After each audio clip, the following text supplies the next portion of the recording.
and for related purposes. Call member for North Sydney. I move that this bill be now read a second time. Fuel and Vehicle Standards Legislation Amendment Reducing Vehicle Pollution Bill 2022 that I am introducing today legislates much-needed standards to improve the quality of cars on our roads, reduce transport emissions and help bring down fuel costs for Australian motorists. Now, some of you may know I am a mechanic's daughter who grew up around engines in the small town of Coonabarabran. My first car was a 1969 Toyota Corolla Sprinter, which I brought in 1986 for $500 and rebuilt with my dad. I loved that car, but I find it truly concerning that under current regulations, it's still on the road today. But this is the reality of the car market and consumer behaviour. It is currently estimated that there are over 20 million motor vehicles in Australia that are powered by internal combustion engines. Even with the rapid acceleration towards the uptake of electric vehicles, millions of Australians will be driving petrol cars on our roads for many years to come. We need to make these engines as clean, efficient and cost-effective as we can for our community and our motorists. North Sydney is home to one of the most polluted stretches of road in the country. Internal combustion engines driving on the motorway that runs from my community produce noxious emissions, with particulate matter, carbon monoxide and oxides of sulphur and nitrogen, and these emissions are making us sick. This pollution can cause heart and lung disease and cancer, with an estimated 620 Australians having died in 2015 because of transport-related air pollution. This is nearly twice the number of people who tragically died on New South Wales roads at the same time. According to a recent report, Cleaner and Safer Roads for New South Wales, emissions from internal combustion engine vehicles in the Sydney, Newcastle and Wollongong area alone create $3 billion in health costs every year. 52% of that pollution comes from exhaust emissions, while the remainder comes from non-exhaust emissions such as tyre and brake wear. Children are especially sensitive to air pollution due to their immature capacity to detoxify a pollutant load. Vehicle pollution is particularly significant when it comes to children's asthma, with children living within 75 metres of a major road having a 29% increased risk of lifetime asthma. We often see schools built on main roads to increase accessibility, increasing exposure to asthma risk factors. These health issues and ultimately these deaths by tailpipe emissions are completely avoidable. Our inadequate regulation of fuel quality is not only a health risk for our communities, but has also turned Australia into what car manufacturers have described as a dumping ground for old cars. Compared to our international peers, we are driving less efficient cars, which are running on less efficient fuel, which in turn means that households have to buy more petrol to get from A to B.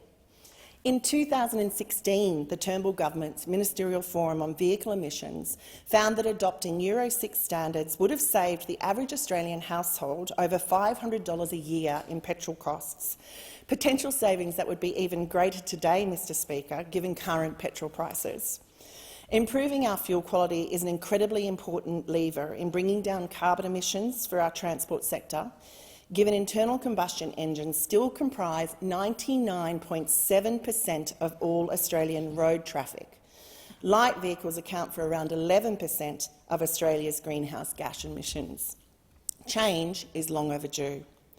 Vehicles that meet a higher air pollution standard, referred to as a Euro level, produce less air pollutants than equivalent vehicles meeting a lower standard. This bill will update the Fuel Quality Standards Act 2000 and the Fuel Quality Standards Regulation 2019 to bring these in line with Euro 6D, so that petrol in Australia has no more than 10 parts per million of sulphur and 35% aromatics by 2024.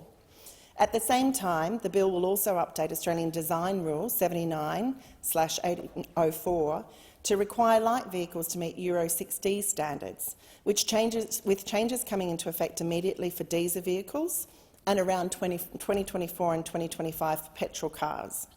This is a realistic timeframe that pushes car makers to bring modern, more efficient vehicles to the Australian market when we have the fuel to support them.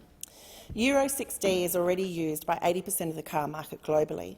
Without it, Australians currently put up with some of the dirtiest petrol in the world, with up to 15 times the levels of cancerous sulphur than in Europe and Japan. As we all know, technology is constantly improving, and that's why it's also important to have the legislation provide a lockstep mechanism with the world's best standards to ensure Australia remains internationally competitive. We don't want to be left behind again when the world starts moving to Euro 7 standards in 2025. Together, these changes will improve the fuel economy of all new and existing internal combustion engine vehicles in Australia. While I have tabled this as a private member's bill on behalf of the people of North Sydney, it has been designed to support changes that the wider Australian public and many in this chamber have actually already said they want to see. Some members of the opposition will have also been part of the 2015 Ministerial Forum on Vehicle Emissions, which also considered introducing fuel efficiency standards and Euro 6. I look forward to hearing your thoughts on this bill and working together constructively towards progress.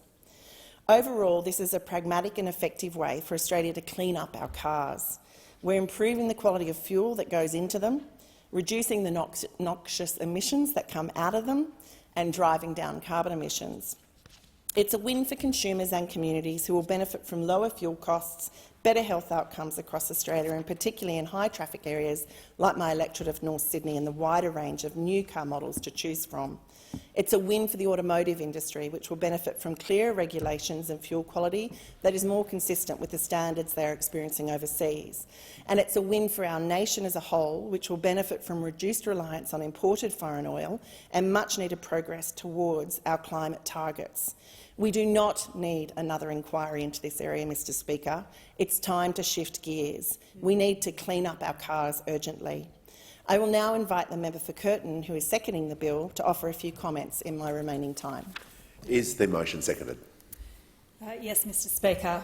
I second the member for North Sydney's private member's bill, Fuel and Vehicle Standards Legislation Amendment Reducing Vehicle Pollution Bill 2022.